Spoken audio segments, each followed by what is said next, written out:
provide conducive environment that creates jobs opportunities, right? But you and I have not really told our youth that if you went into gambling, don't go for these get rich quick schemes. Have some values in our system. Oh, we're discussing values. I like CT's framing. I see where it was going now. The penny dropped. What you. CT was getting to was maybe our value system as a whole Thank society. you. Now, sorry, CT, go ahead. Yes. Go ahead. It's the value system. Thank you very much, Njeri. Thank you very much. Thank you very Then much. she has helped you. Help me what? I It's don't me know. who's helped her. But she has. Look, the very thinking of our leaders is incubated in a certain community, just basic. And that one, there's no argument about that. True, So true. moving forward swiftly, we have a government, we have government officers, we have unemployment, we have young people. Who is more susceptible to magical thinking? Someone who doesn't have a job. Someone who has a job knows, I have this. I can do this with this. Next week I'll do this. I'll take 10 bob and go and gamble with it. I can take a SACCO loan, which I pay in installments. In the case of Kenya, it's not always the same. By the way, somebody who has a job sees an opportunity to take an entire cash budgetary allocation for a dam, and they take it. They have a job. Get rich quick. Let me tell you something about gambling, which is interesting. I brought in the aspect of religion for a simple reason. That role of chance and using chance to make a decision that we sometimes feel is beyond us is something that is intrinsic in our way of thinking. It's called casting of lots. Those who are biblical will tell you that when Jesus was crucified, there were these soldiers. He cast a lot for his garments. Yes. Many communities have specific words for actually using it. Many decisions in determining who would be the leader even of a church, the Orthodox Church, the Coptic Church, they had that. When it comes to casting of lots, when you can't decide, you figure if we cast lots, then it's letting God determine. Yep. It's the role of chance. Now, the role of chance should never be underestimated and its effect in our lives. There's an example I want to give you, Eric, since you're someone who understands politics. It's what happened in a party that we know as of Ford Kenya. Okay? Ford Kenya has his leader as Jaramogi Oginga Odinga. At the time, a gentleman by the name of Paul Mwite was the vice chairman. Yep. All right? Second vice chair to that was Kijana Wamalwa. This is what happened. Jaramogi Odinga inadvertently passed away. Paul Mwite left the party. Kijana Wamalwa ascends to the throne. Then Kijana Wamalwa joins with Kibaki. Kibaki becomes president. Kijana Wamalwa becomes vice president. Role of chance. Think role of chance. Just look at how events conspired and moved around to that point. The stars aligned. Yes, exactly. If Muite had not resigned, where would he have been? But again, why am I giving you this example? I'm saying it's intrinsic in the way we do things. We may not think so, we may not say so. If you look at the Chinese, they even have terms for these things. They understand them. Every community, whether it's in western part of this continent, whether it's the eastern part, we all have it. We all understand that there are certain things that are beyond us, and sometimes you want to bring into play. Now, it is this sense in us that leads people towards gambling. They may not even know it, but it's in there somewhere, and you feel it could work. And why? The examples for whom it has worked. You've seen it You're work. over philosophizing. Are we looking at psychology here or Eastern teachings? Because if it's a psychology, it's the basis of somebody else has won, I can win. So herd mentality. If it's recklessness because I have nothing, then we can then look at the government for it. I'm trying to see what your angle is here. I'm trying to say that we are trying to provide band-aid for a leg that requires amputation. We are talking about gambling as a problem, and I'm saying we are going for gambling companies. Yes, it is. Thank you so And we much. should be going for Yes, a symptom of what? a symptom of a failed government system. Government or value system or country? Government are responsible for making sure young people get employed. Government. Right. blame it on the government. Government. What if, because the government, of course, it's also a free and fair world. We can't be a nanny state unless we get this benevolent dictator. Now you see some of the benefits of a benevolent dictator.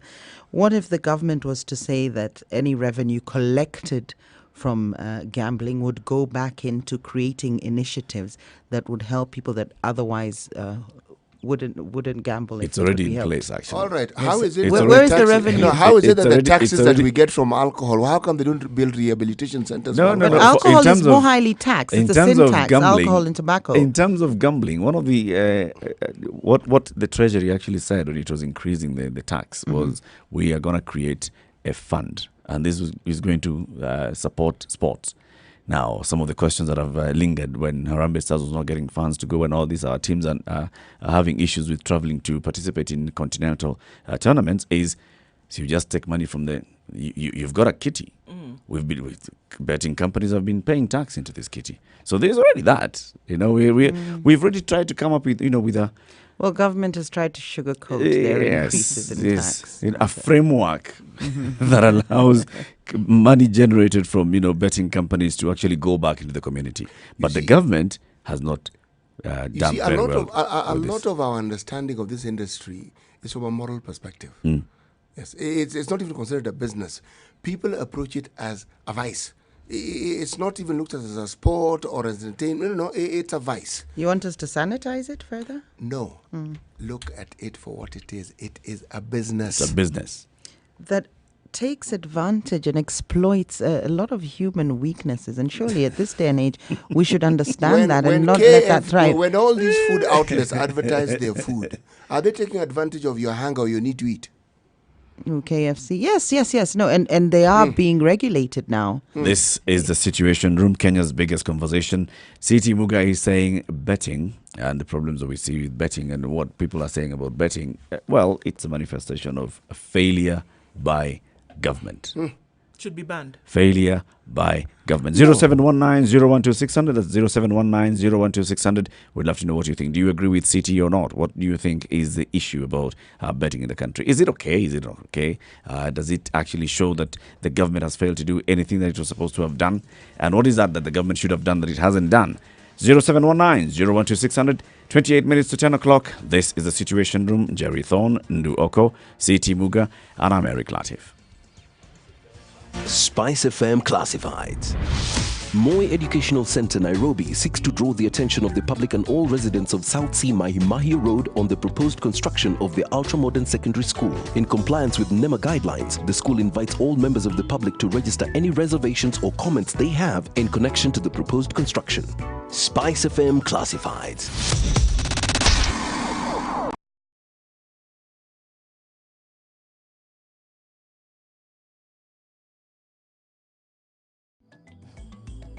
How well do you know your country?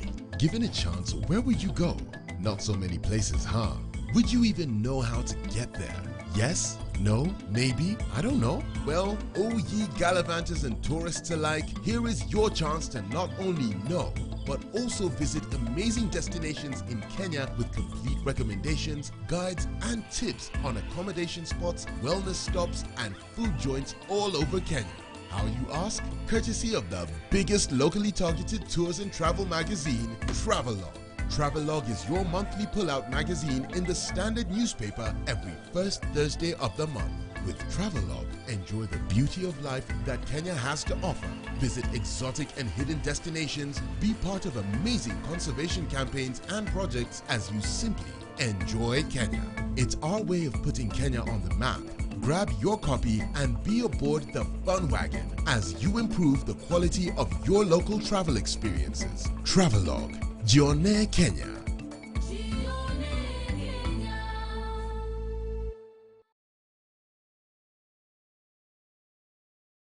Tired of living your same old life? Need to spice it up and add some flavor? Well, we can help you go from living to living it up.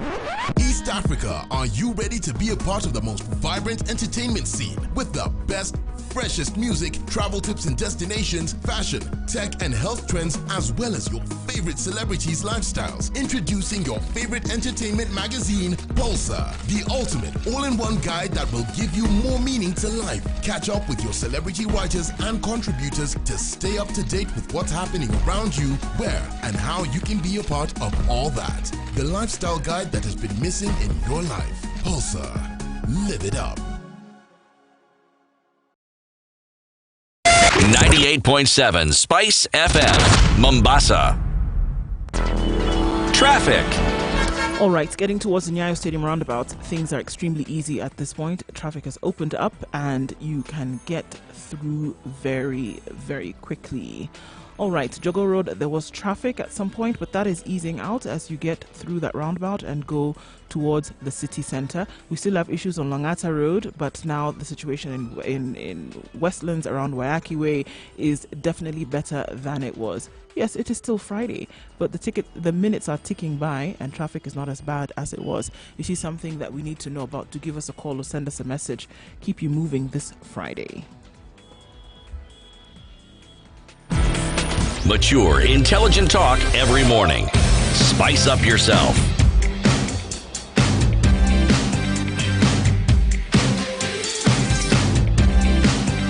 Mornings done right. 94.4 Spice FM. And 97.6 in Malindi, 90.9 in Nyeri, 96.7 in Eldoret, 96.0 in Nakuru, 102.5 Kisumu, 87.9 in Mombasa, www.spicefm.co.ke. We're also live streaming on Facebook, Spice FM KE, on YouTube, Spice FM KE, on Twitter, Spice FM KE. This is the Situation Room, Kenya's biggest conversation. We're discussing betting. Is betting indicative of moral decay, or is betting indicative of failure by government? We'd love to know what you think. 0719 012 600. Ndu, you haven't said much about this. Well, I think we're Are looking... you a victim Of what exactly? of failure by government? So you're suggesting this? You're working on the premise that it's failure by government. Those are the false premises. I interrupt CT. I'm not suggesting that she's a victim of betting. But you're suggesting that there's a failure by government. It's interesting to note because then begs the question: do we see these companies coming into the whole scenario as an answer to this problem of unemployment, etc., or are they coming in purely to set up their businesses? Businesses are never set up to create employment, my dear. They're set up to make money. That's what you didn't hear me. I heard you. No, I asked, are they No, coming you didn't hear.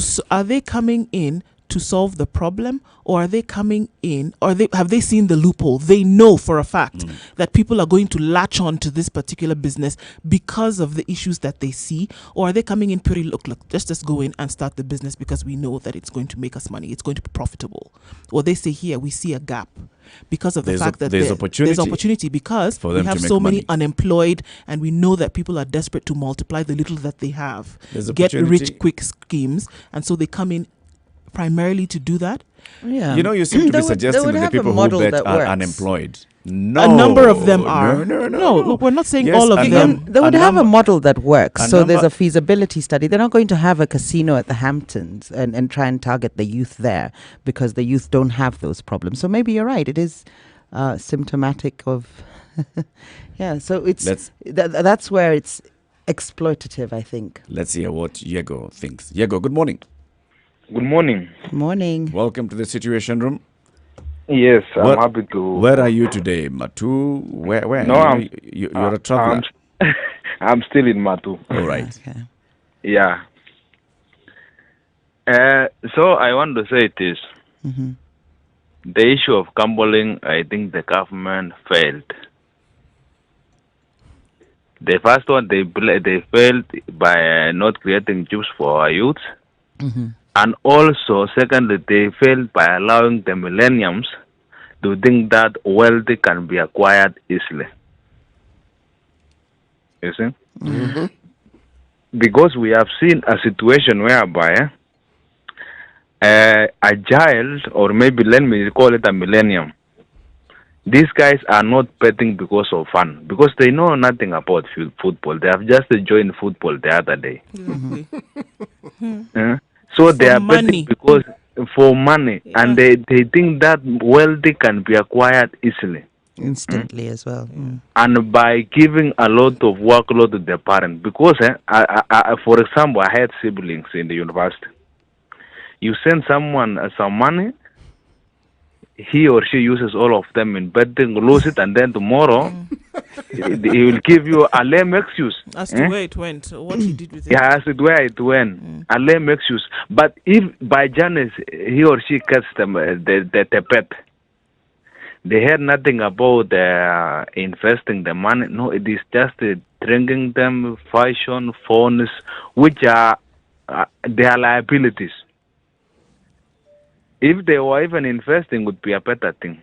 They're investing in phones. So so what can phone help him or her in a daily life per day?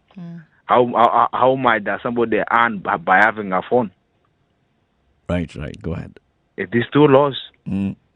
Even the government should not even include the tax. Though I'm watching from a distance now by introducing the tax.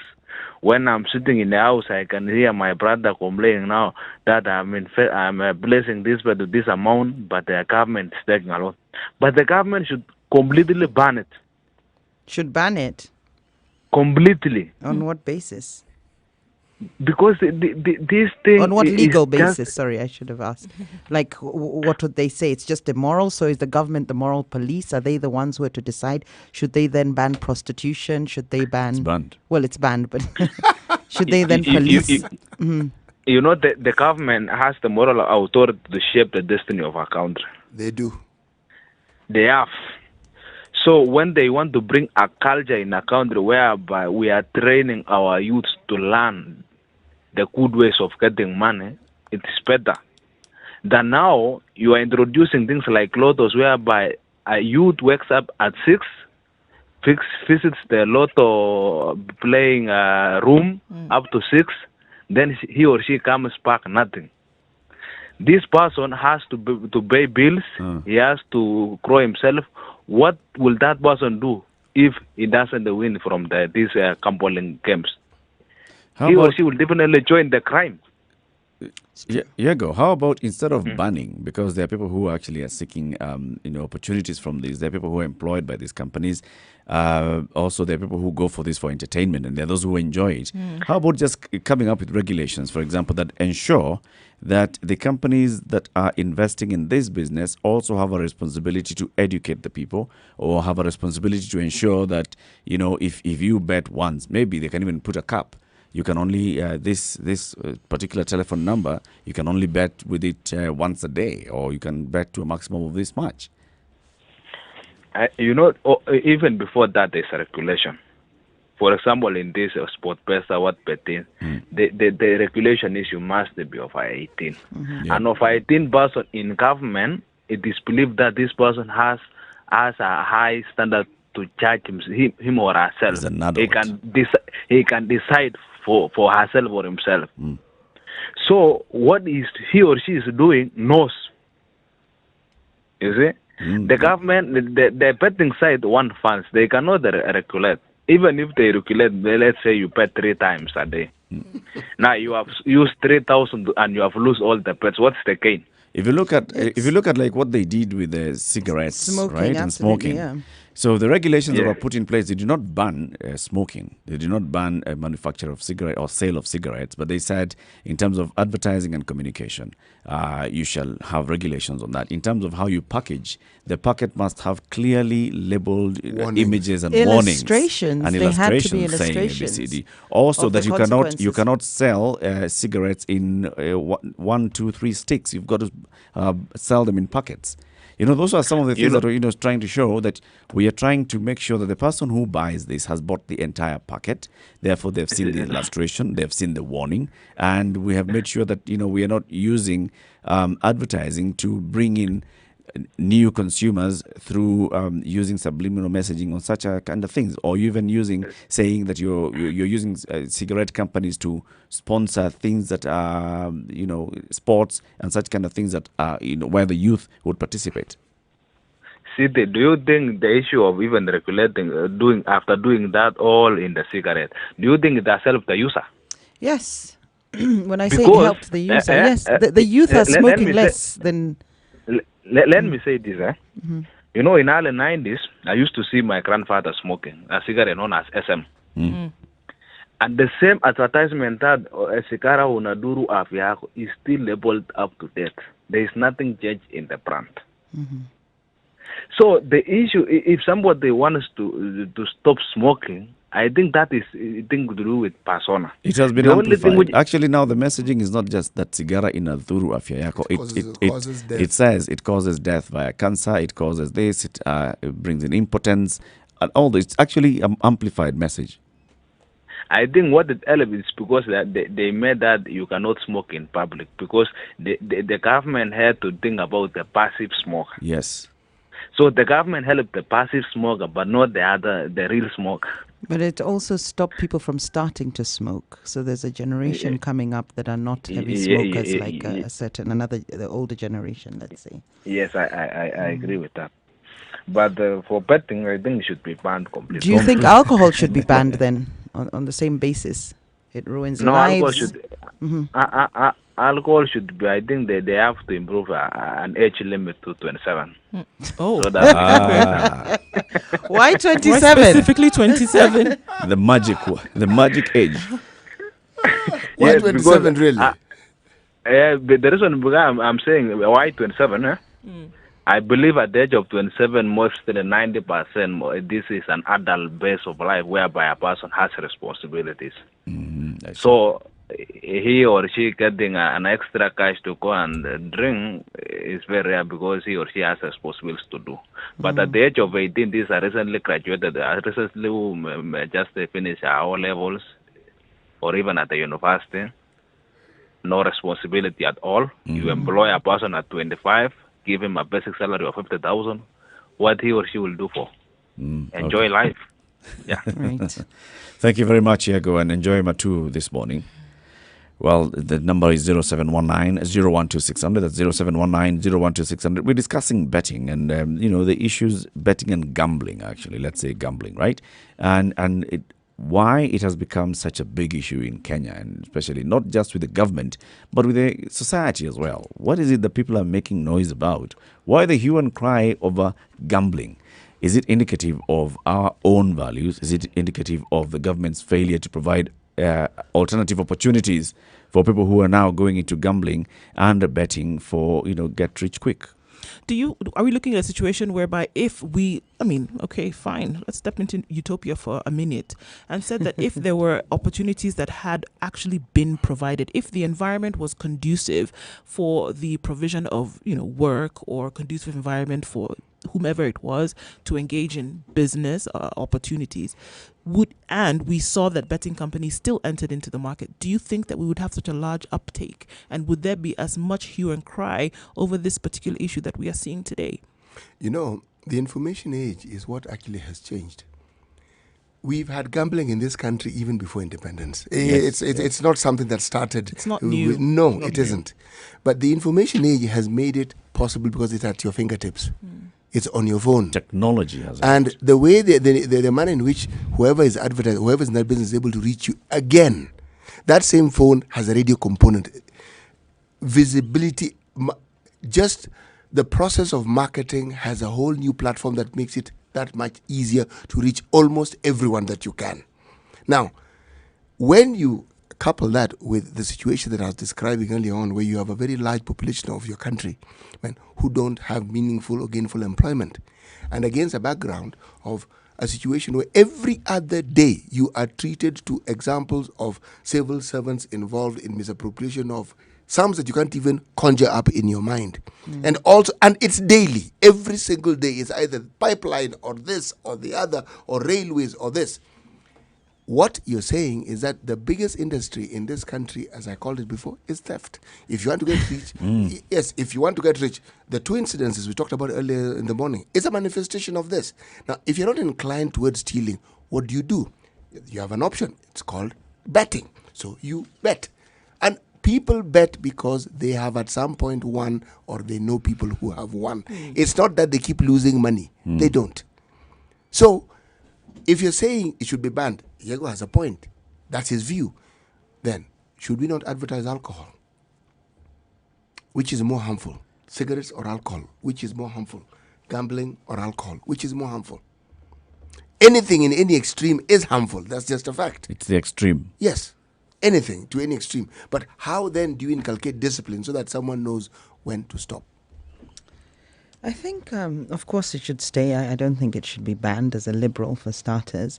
But I do think the regulation needs to be taken very seriously. We need to get proper experts to understand exactly what these gambling houses are doing in terms of misleading, because I've heard this is one of the things they do. When they do the odds, and the information they give you beforehand would lead you to believe that their odds are stacked for you, whereas they're actually stacked against you and the house will always win. So if it was a fair playing field whereby you go and spend money, you could win money, you could lose money, so it's an activity you've partaken in and it was fun, then it's the equivalent of, going and paying for a ride on a roller coaster, getting a buzz from it and getting out.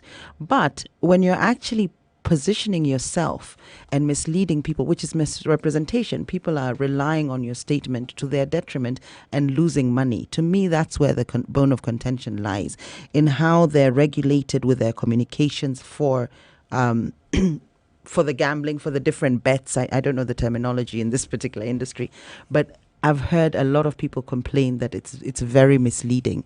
So that should be regulated. I also think perhaps the government needs to create a few interventions that make it not so easy to gamble. Because as we say, with this at your fingertips, and then of course you've got Tala loans and you've got, these micro lending, mobile loans, yeah. mobile apps. And you have M-Pesa. Mobile apps, the transactions, it's not just easy, it's so accessible, which makes the environment so much more encouraging. Basically, what we're doing is creating a conducive environment to create people, gambling addicts. So I'm not saying we should ban it, but maybe the environment should not be as conducive, as easy, as accessible, as simple to access and so on. So for instance, with cigarettes, you'll find then they're sold, or where they're put The restrictions, yes. the restriction zones display- and so on. display in the shop. Yes. So there's interventions to try and discourage it. So maybe government needn't ban it. They don't even need to try and discourage it. They need to stop trying to encourage it, because that's what it seems they're doing. They're doing with the environment they're creating. I think the challenge here actually is when you talk about technology and innovation. So Kenya, we really pride ourselves in innovation and technology and being among the first. And one of the reasons why these betting companies have really come swinging into the country is because of our technological innovations. That it's very possible now from your mobile phone to conduct an entire transaction. From beginning to end. So I can get the information, I can actually get money on my phone and place it into this wallet, and then when I win, the money will be placed into my wallet and I will withdraw it. You remember before this, the way that you used to go and bet is you go to a certain shop, you're sitting there. there was barriers. You actually, go and buy a ticket and you sit and you watch, and if you win, you have to come back to the same shop and, redeem your ticket. It was, so our technology has... It's a good thing. Our technology has actually done this. Now, if we try and say we stifle technology, if we try and say now, let's actually say that this technology should not be used for this and that. We take ourselves a few steps back. Yes, we are still taking ourselves back. Yeah. So it's a I'm catch not saying 22 we for me. stifle the technology, but the way you design interventions to encourage certain behavior, you can also design interventions to discourage certain behavior. And I think that's what we need to start doing with gambling. View it the same as cigarette smoking. It's discouraged through certain interventions. So for instance, making it more salient, or the consequences more salient, by having the illustration on the packet. How can we do that with gambling? How can we forewarn people of the potential pitfalls, including addiction and what that addiction can lead to? So maybe start talking about the fact that people commit suicide as a result of gambling. Maybe highlight that, or start putting facts out as to crime levels and what could go wrong with you gambling. That's addiction. Government is not doing that. Right. So I feel they do have a role to play in terms of at least regulating and discouraging people. Solomon in Mombasa, good morning. Good morning, Eric. How are you? Very well, thanks. Say hello to the crew. Morning. Good morning, everybody. Morning. Solomon. Now, my take on this is that the government just needs to regulate on how betting is done. Like, give a timeline, an open window, and say betting can only start at maybe 6 and maybe up to 10, and give a limit. Yes, and give a limit on how much you can bet and how many times you can bet in a day. Because if we say that we are going to kill betting and say we stop it completely, at the end of the day, there are so many forms of betting. Because also going to a casino is betting.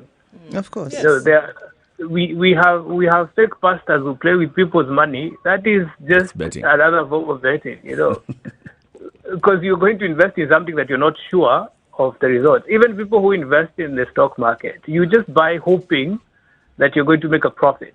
That's a good point. Well, so when you make a loss, what then happens? So they're just supposed to say you can only bet like 500 shillings a day or 100 shillings a day and once, right? The problem How do you enforce that, Solomon? Because people bet on through their phones. We have we register our phone lines, we register with our names, so those ones are known. The way with Safaricom, there's a limit to transactions a day and so on. So maybe with these apps, you can only transact a certain number of. But how do we put a figure on it? Depending, some people are very wealthy and want to bet a lot of money. Some people 500 a day is a lot. Some it's a little. Maybe the same way you just said with money Just transfer. give that limit. Money transfer has a daily limit. You can Which transact- is you can transact 140,000 for everybody. For everybody. So for me, for instance, 500 a day might not give me my buzz, or I might not enjoy it. How do you set that limit? How do you say what is No, enough for each individual? Maybe the actually, limit should be the number of times. The limit should not even number of times. Yeah, it should be both number of time and what you're betting, and it should cut across. Because when people lose money, it does not say you lost because you bet you bet too much. stuck a lot of money or kidogo money. So it should be across the board. Because at the end of the day, if you leave it open, there's somebody who will take their whole salary and bet because somebody has told them this team is going to win. Then when they lose, somebody starts saying SportPesa did this to me. Whereas there's somebody who says I stuck 100 shillings and I won 60,000. I have a friend of mine who bought a boda, and actually he's really happy about the SportPesa. And there are people who've lost money. And again, it is also on a personal choice. There is no way in this world you can tell somebody or educate somebody on this is wrong, and their decision is to say this is what I want to do. So should we also regulate how much somebody drinks in a day? Can we draw parallels from your thinking? Yes, because it is there. It like if you go even like to a bar, even barmaids are told if you sell 3 bottles of alcohol to someone, they should now start paying cash, because if the cost scales, it's there the problem. No, that's completely different. That's a form of indemnity or insurance for the bar. But in terms of government, knowing that it can be alcohol can be harmful, addictive, has serious health implications, should then government stipulate that we can only drink X amount of units per day? What they need to do is to ask anybody who's dealing with alcohol. The same way they regulate and say don't sell to people under 18 is the same way they should say if somebody has drunk this amount of alcohol, should now not go on. The same way if you drink, if you go to this nice bar, if